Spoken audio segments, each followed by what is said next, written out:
যখন কোনো অন্ধকার ঘরে আপনি আলো জ্বালান, তখন পুরো পিতা পরিবার দূরে সরিয়ে দিল।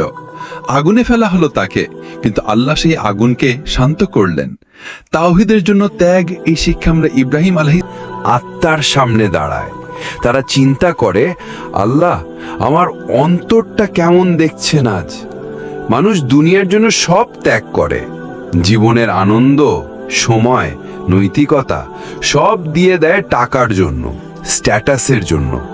কিন্তু যারা তাওহীদের স্বাদ পায়, তারা দুনিয়াকে মনে করে কাঁচ, আল্লাহর ভালোবাসাকে মনে করে হীরা।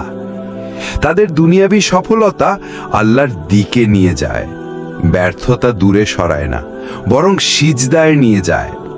আল্লাহ বলেন সূরা আন-নূর 37 নম্বর আয়াতে, যাদেরকে ব্যবসা ও বেচা কেনা আল্লাহর স্মরণ থেকে গাফেল করে না, তারা দুনিয়ায় থাকে কিন্তু হৃদয়ে থাকে আখেরাত।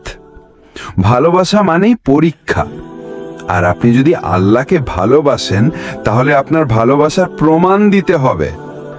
আপনার জীবনে হঠাৎ কঠিন সময় আসবে, মানুষ অপমান করবে, আপনি ভালো কিছু করতে গিয়েও ব্যর্থ হবেন। তখন আপনি কি করবেন? একজন ঈমানদার তখন বলেন, হে আল্লাহ, তুমি দেখছো আমি কষ্ট পাচ্ছি, তবু তোমার রাস্তা ছাতের পথে ধাবিত হয়। রাসূল সাল্লাল্লাহু আলাইহি ওয়াসাল্লাম বলেন, যে ব্যক্তি একাকী অবস্থায় আল্লাহর স্মরণ করে কেঁদে ফেলে, সে আল্লাহর ছায়া তলে থাকবে। সহিহ বুখারী।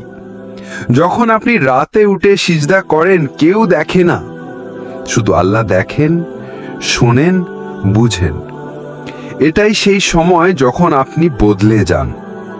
তাওহীদের মানুষ খুব বেশি দোয়া পড়ে। তারা জানে মানুষ কিছু দিতে পারে, কিছু নিতে পারে, কিন্তু একমাত্র আল্লাহ, তিনি সব কিছুর মালিক। তাওহীদের মানুষ চিনতে কষ্ট হয় না।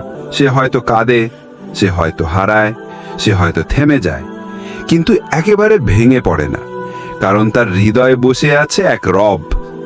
যে তাওহীদের স্বাদ একবার পায়, সে আর গুনাহে শান্তি খুঁজে পায় না।